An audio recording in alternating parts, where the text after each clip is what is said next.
Log entry. Designation redacted. Scribe unit self. Psycho condition unstable.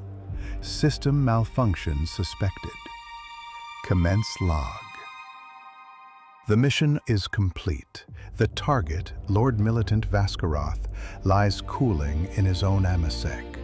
A single, perfect puncture wound blossoming like a night lotus over his primary heart. The death was silent, a whisper in the opulent grandeur of his spire-top sanctum.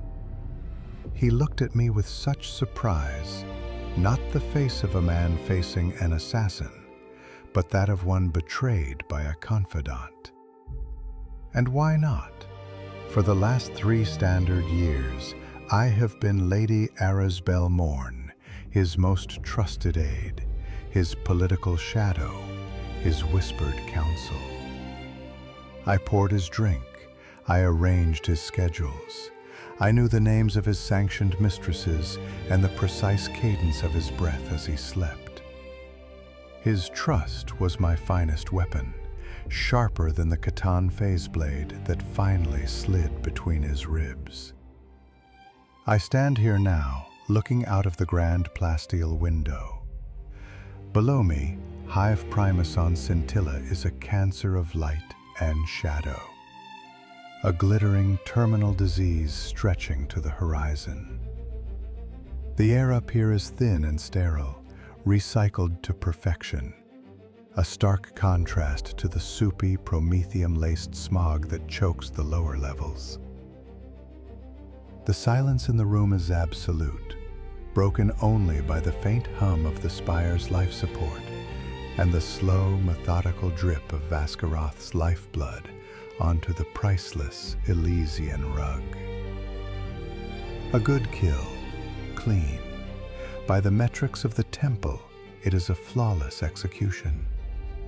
Asset terminated, objectives achieved, extraction window open. The vox bead in my ear, surgically implanted beneath the skin, remains silent.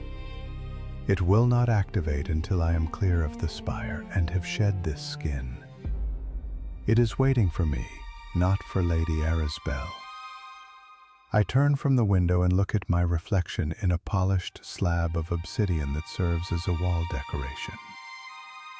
Lady Arasbel stares back, high cheekbones, a cascade of silver hair styled in the intricate fashion of the sector nobility, eyes the color of a winter sky. Her face is a mask of calm composure, a lifetime of breeding and arrogance etched into its very structure. It is a good face. It opened doors that armies could not breach. It soothed suspicions, charmed rivals, and coaxed secrets from drunken lips. I wore it as easily as the silken gown that clings to this body. I learned her walk, the precise, elegant sway of her hips. I mastered the subtle arch of her eyebrow that could dismiss a lesser functionary, the soft, melodic laugh that promised everything and gave nothing. She was a masterpiece of my own creation, a fiction so complete that even Vaskaroth, a man whose paranoia was legendary, welcomed her into his heart. But the performance is over. The curtain has fallen. It is time for Arasbel to die just as surely as Vaskaroth has. I retreat to the ensuite lavatorium, a chamber of marble and gold that would shame a planetary governor's throne room. The air is scented with exotic floral oils. I lock the door, the heavy bolt sliding home with a satisfying thud. Protocol is clear. Shed the persona. Revert to baseline form. Become a ghost and melt into the hive below. I close my eyes. My true work begins now, not with a blade, but with the mind. The polymorphine in my system is a constant, a sluggish river flowing through my veins, waiting for the command of my will. The focused psychic and biological discipline that is the true art of the Callidus. I begin the process. It is a litany, a series of internal commands honed over a century of training and a dozen lifetimes of experience. Release the flesh. Unbind the bone. I focus on the face first, the most intricate part of the construct. I mentally picture the muscles of Arisbel's jaw slackening, the carefully sculpted cheekbones softening. I command the cartilage in the nose to retreat, the skin to loosen its taut grip on the skull. There is a familiar tingling, a pins and needles sensation that heralds the change. It is the feeling of 1,000,000 nanofibers in my subdermal layer, awaiting orders. Nothing happens. I open my eyes. Lady Arisbel's cold blue eyes stare back at me from the mirror. There is no change, not a flicker.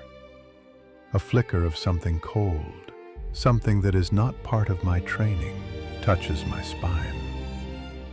Annoyance, impatience. I dismiss it. The mission was long, the persona deeply embedded. It requires more focus. I close my eyes again, sinking deeper. I shut out the spire, the dead man in the next room, the hive city thrumming miles below. I concentrate my entire being on a single point of action. The flesh is a lie. The shape is a tool. I am the wielder. Release. I push with my will, a mental shove against a biological door. I can feel the drug in my system, a latent sea of potential. It waits, but the tide will not turn. I feel a pressure building behind my eyes, a dull throb of effort. The skin remains tight, the bones remain fixed, the face in the mirror remains Arisbel Morn. The cold feeling returns, stronger this time. It is not annoyance, it is the precursor to fear, a clinical and unwelcome diagnostic in my mind. A weapon that fails to function is a liability. I am a weapon. This is a failure. I press my fingertips to my cheeks. The skin is smooth, soft, aristocratic. It feels real. It feels like my own. I try to frown, but the muscles obey the persona's habit, creating a look of haughty disdain rather than the simple expression of concern I intended. It is as if the puppet has forgotten the puppeteer. Panic is an indulgence. I have no room for it. I return to my training, strip it back to basics.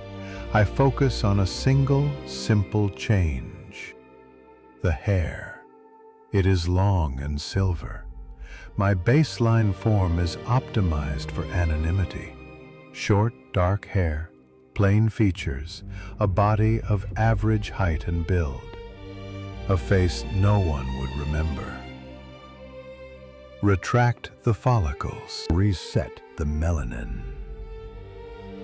I command the change, pouring my concentration into the roots of the hair on my scalp. The strain is immense. A vein throbs in Arisbel's temple. I can feel the chemical readiness of the polymorphine, a humming energy beneath the skin. But the signal from my mind, the command that should unlock it, is being ignored, refused. I stare at the reflection, at the cascade of silver hair, and for the first time, a truly alien emotion surfaces. Despair. It is acrid on my tongue. I have been 100 different people. I have been a gnarled male tech priest on Mars, my body a painful cage of metal and augmented flesh. I have been a waif-like hive scum, my limbs thin and my belly aching with phantom hunger. I have been a hulking orc herder on a feral world, the green pigment itching my skin for months. Each time the return to self was a release, a quiet homecoming to the blank canvas I am supposed to be. But now, the door is locked, and I am on the wrong side of it. Lady Arasbel Morn was my most complete creation. Her mind, her history, her every tick and mannerism. I built her from nothing, wore her for 3 years. Did I build her too well? Has the construct fused with the operator? The thought is heresy. It is a failure of the highest order. I cannot remain here. Vaskaroth's absence will be noted soon.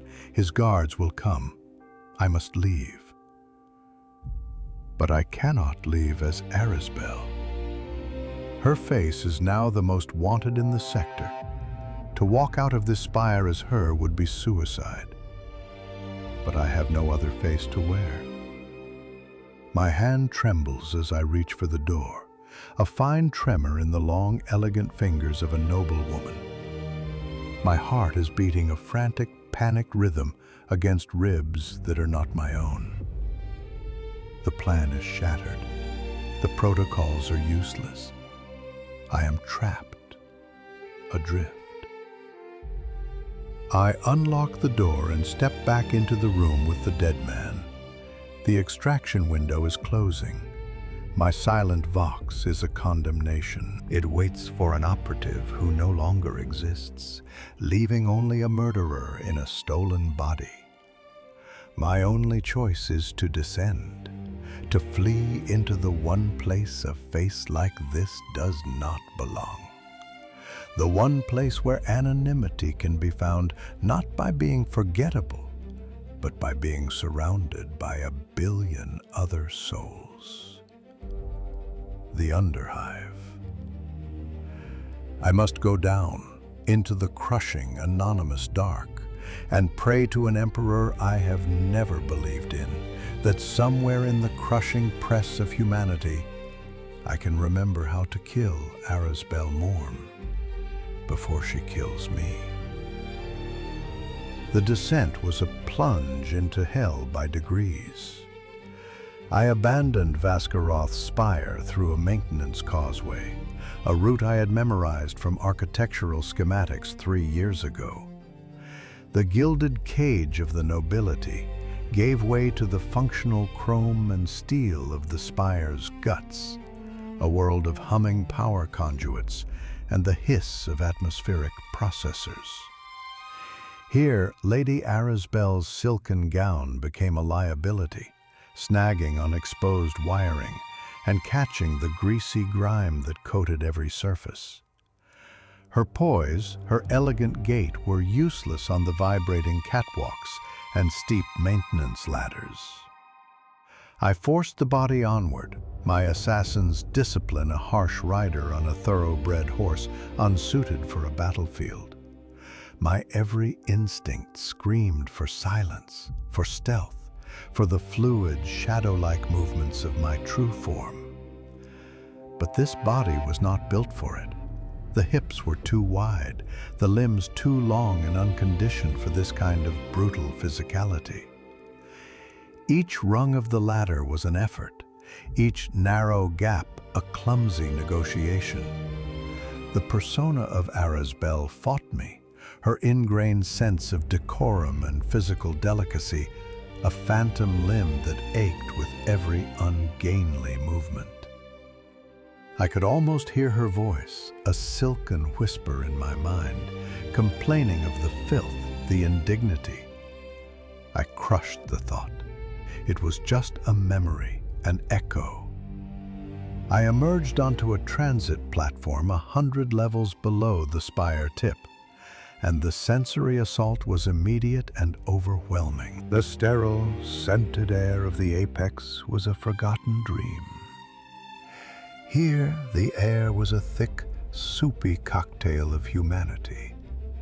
It stank of sweat, of cheap, recycled protein slurry, of ozone from failing light strips, and the all-pervading metallic tang of rust and decay.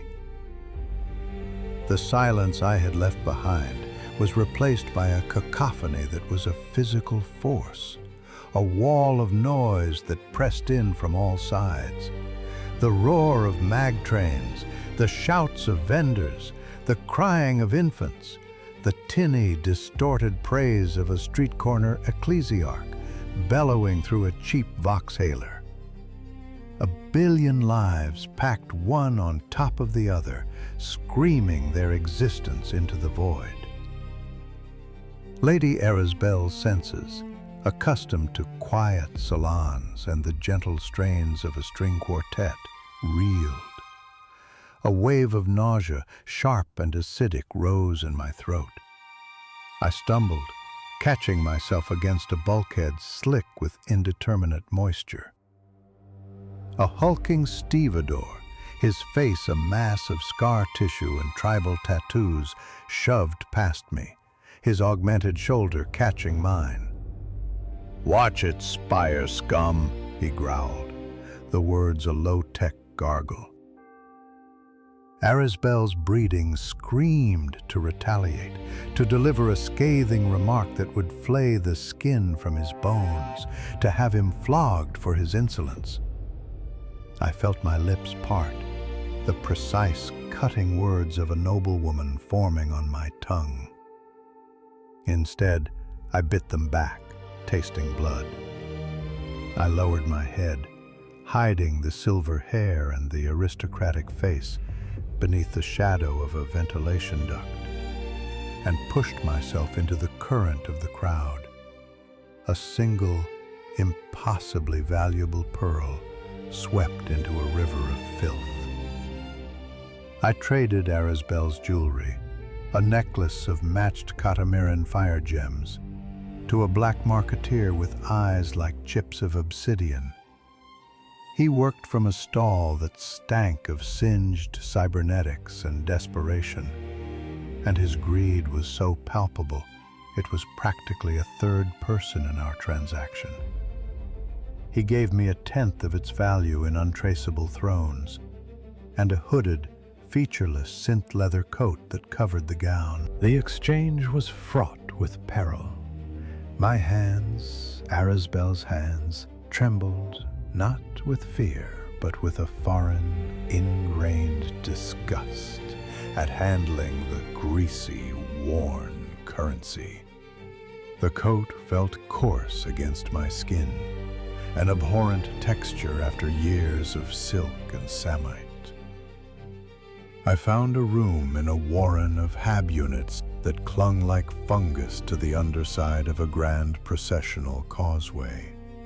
The rent was a week's worth of the money, paid to a landlord whose face was a melted ruin of industrial accident, and who didn't ask for a name. The room was a box, a metal slab for a bed, a guttering lumen strip, a sonic sterilizer that barely functioned, and a viewport of grimed, reinforced plastic that looked out not on the sky, but on the equally grimy wall of the hab block opposite, barely 10 feet away. Water, tasting of rust and purification chemicals, dripped from a corroded pipe into a stained basin.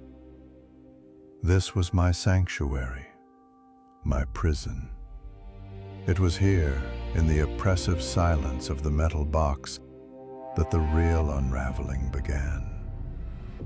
Isolation was a crucible, and it was melting me down.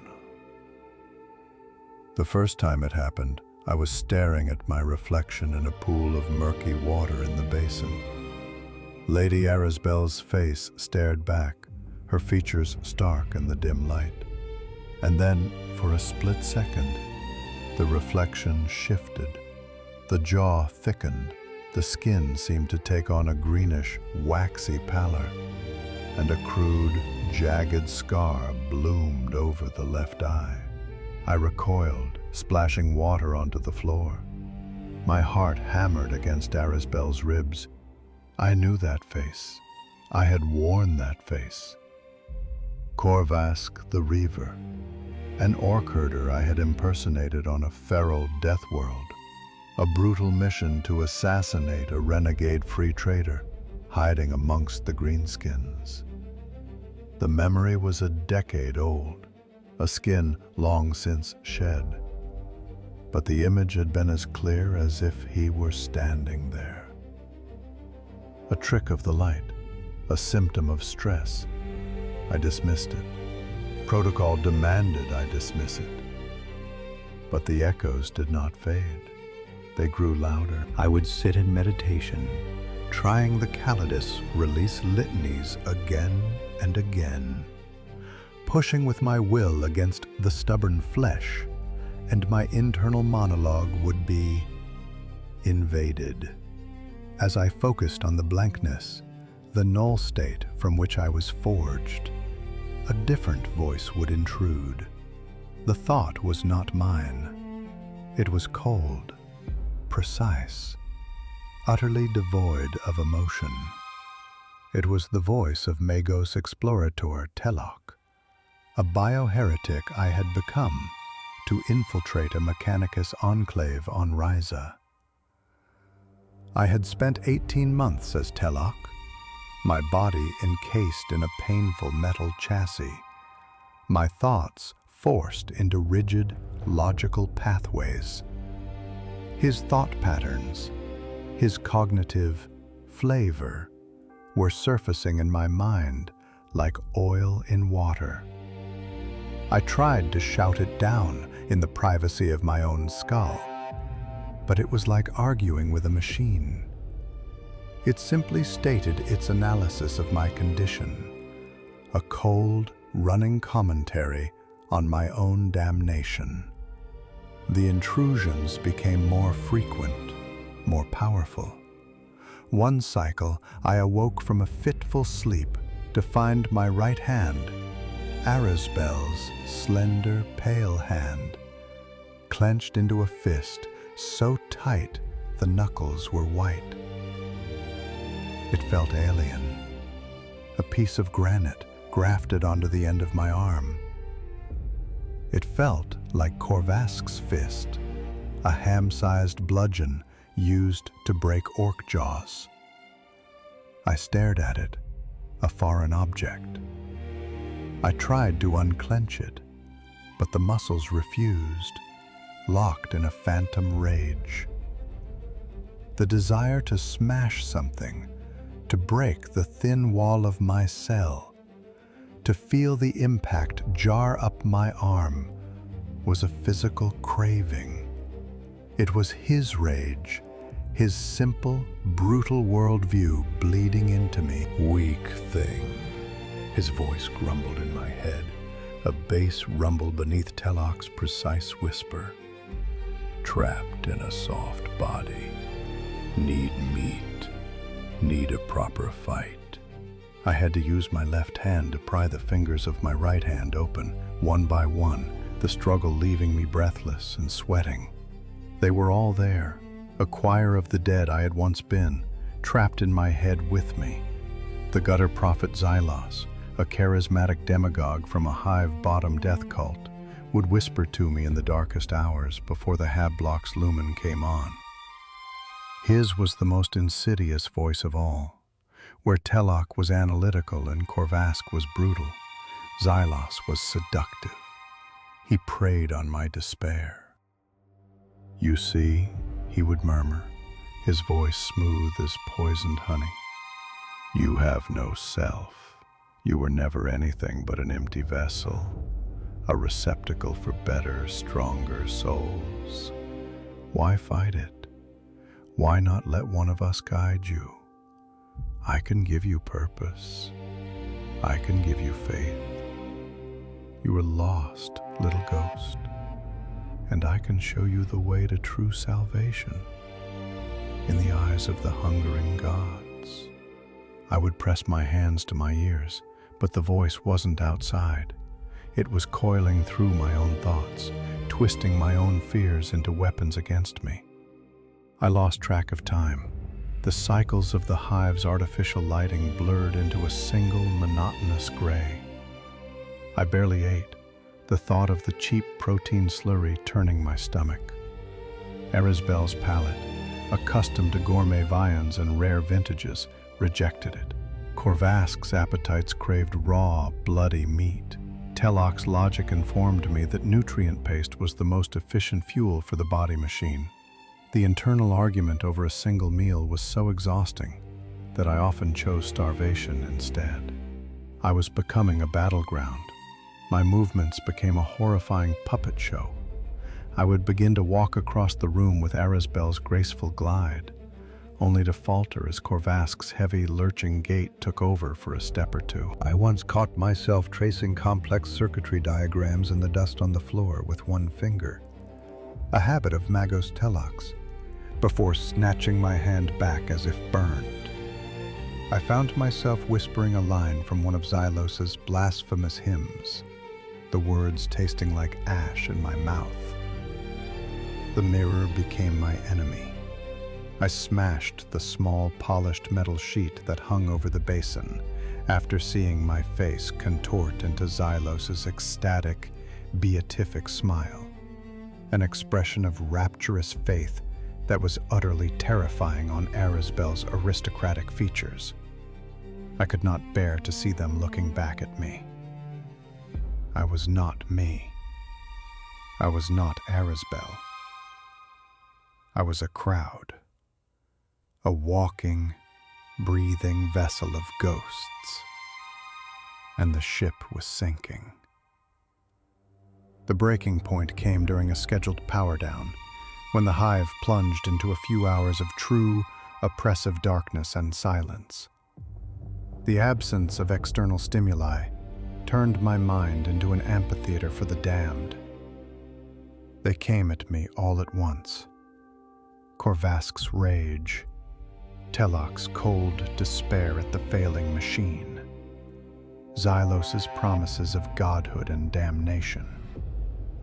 They swirled in a chaotic vortex, tearing at the last vestiges of my control. I felt my Erisbel's body begin to convulse. A guttural orc war cry ripped from my throat, immediately followed by a string of binary cant.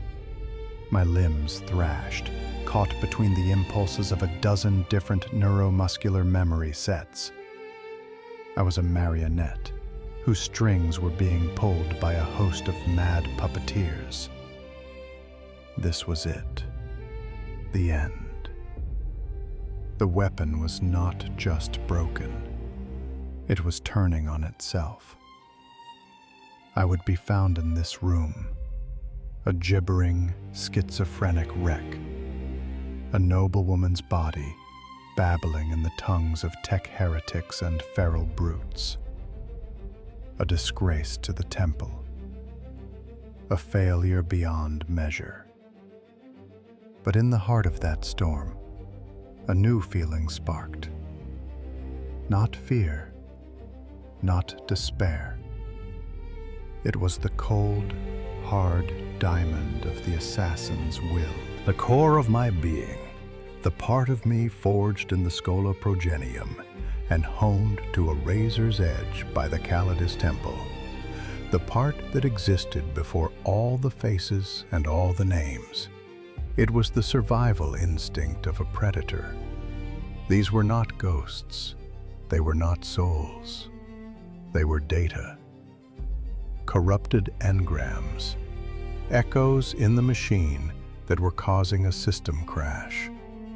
And there is only one way to deal with corrupted data: deletion. I had to kill them. Not in the real world, but here, inside the confines of my own skull. I had to become the master of my own inner world, the sole arbiter of who lived and who died in my consciousness. I could not go back to the blank slate I had been. That person was gone. Perhaps it never truly existed. But I could forge a new self from the wreckage, a dominant personality. I would have to build a throne in the screaming chaos of my own mind and seize it. I took a shuddering breath in the darkness, the cacophony of voices still raging. My objective was no longer escape or reversion. It was conquest. I had to assassinate the faces in the crowd, leaving only one. And in the crushing, absolute dark of the underhive, I began to sharpen my mental blades. The darkness did not break me. It forged me anew. In the absolute black of the Hab unit, adrift in a sea of my own fractured consciousness, I found my weapon. It was not a phase blade or a needle pistol. It was a single, cold, immutable fact. I am the assassin. They are the targets. The battleground had shifted from the physical world to the ossuary of my memory. But the mission parameters remained the same. Identify, isolate, eliminate. I would not revert. I would conquer. I began to build my fortress, not of stone and steel, but of psychic architecture. In the center of the raging storm of my mind, I erected a throne. It was a simple, unadorned thing of cold iron and shadow, a seat of absolute authority in a kingdom of madness. And from that throne I would pass my judgments. The first to challenge my new sovereignty was Callidus.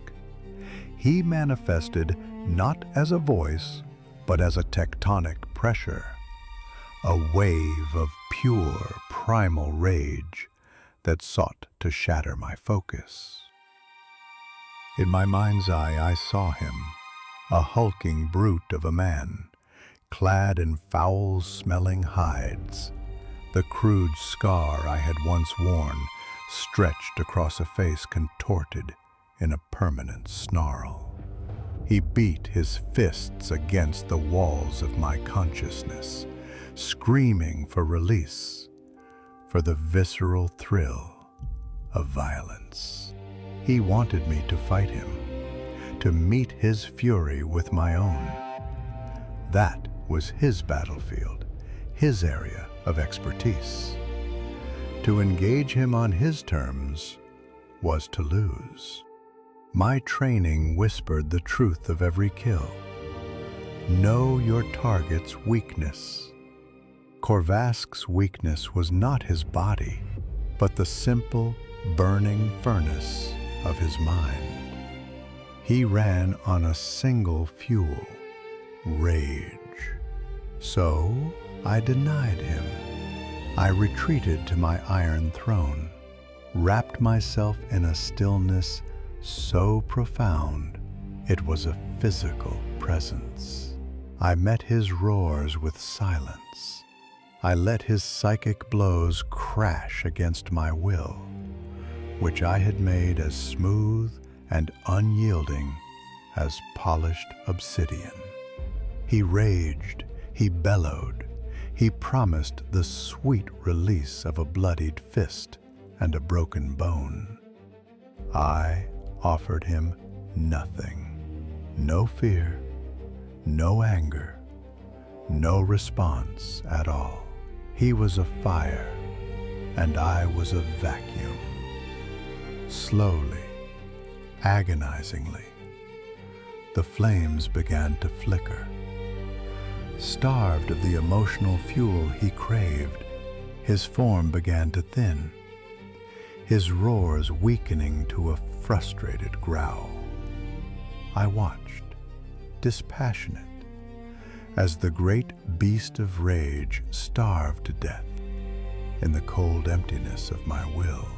His echo faded, leaving behind not a void, but a residue, a hard, granite-like resolve. The memory of strength without the blinding fury. I had not destroyed him. I had rendered him down to his useful components. The first ghost was laid. Next came Xylos, the gutter prophet. He did not storm the gates.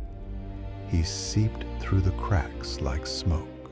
His approach was one of venomous comfort, a silken whisper in the quiet aftermath of Korvask's defeat. There, you see, his voice coiled around my throne. Such effort, such pain. For what? To be alone in the cold? I offer you a congregation, a purpose. He showed me visions of adoring crowds, of faces turned up in rapture, their faith a tangible force that could fill the emptiness inside me.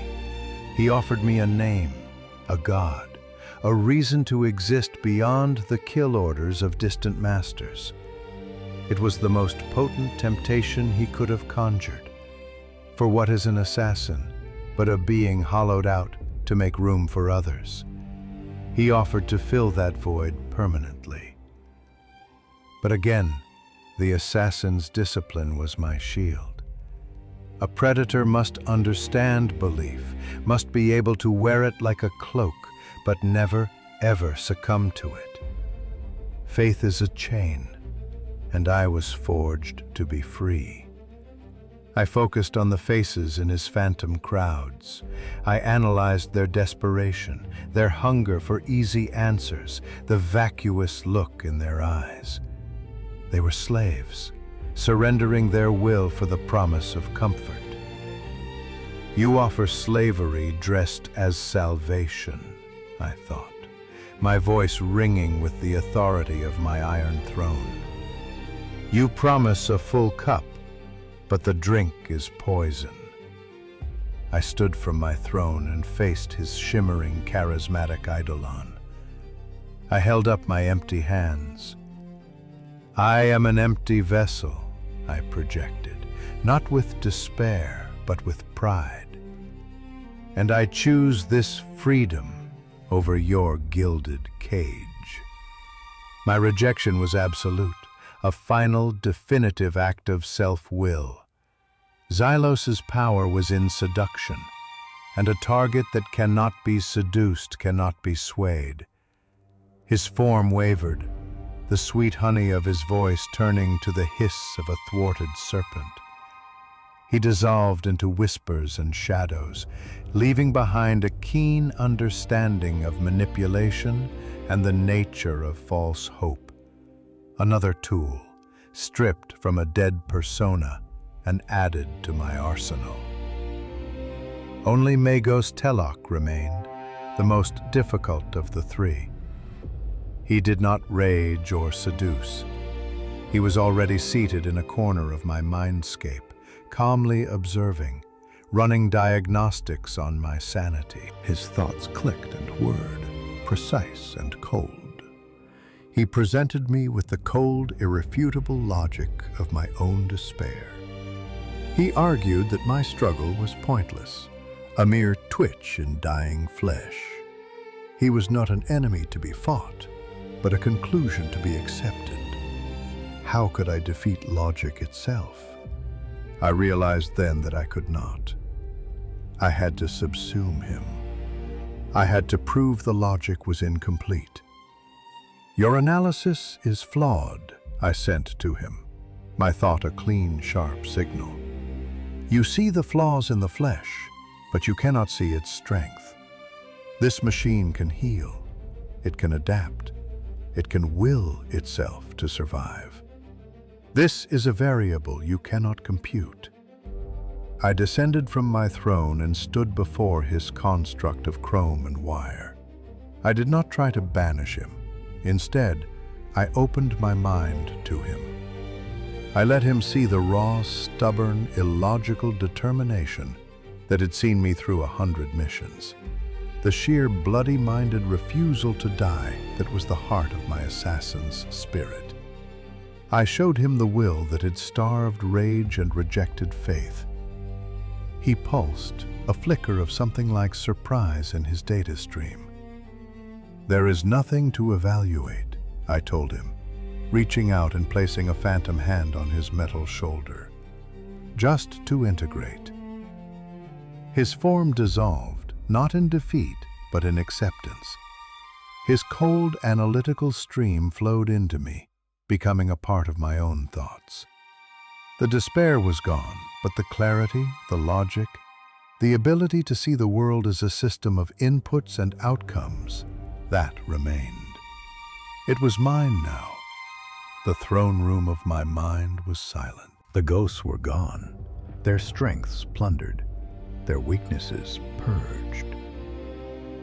But I was still trapped. Lady Arasbel Morn, the elegant, fragile, beautiful mask, still clung to my bones. She was the final target, the most dangerous. She was not a memory. She was my current reality.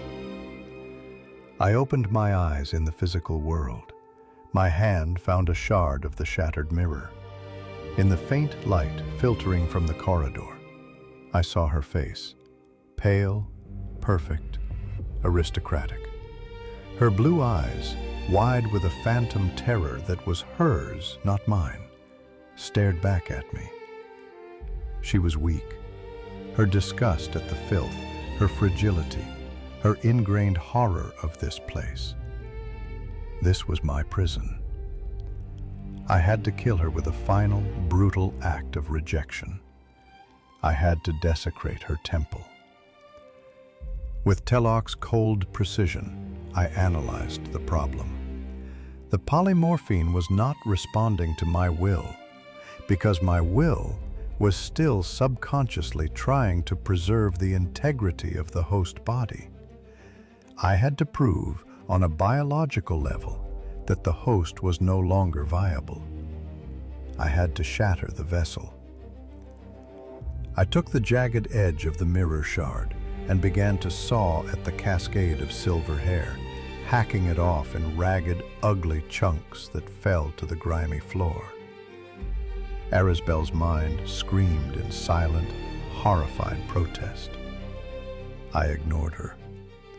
Then I stood up, took a deep breath, and with a guttural cry that was part Korvask's war cry and part my own desperate assertion of self, I slammed my face into the metal wall of the HAB unit. The impact was a supernova of pain. Cartilage crunched. Warm blood, thick and real, sheeted down my face. A cry of agony was ripped from my lips, but beneath it, I felt a flicker, a deep, seismic tingling under the skin. It was the polymorphine. The trauma, the absolute, violent rejection of Arasbel's form, had finally broken the dam. The signal was through. It was not the gentle, controlled reversion of my training. It was a flood, a violent, agonizing, chaotic unmaking.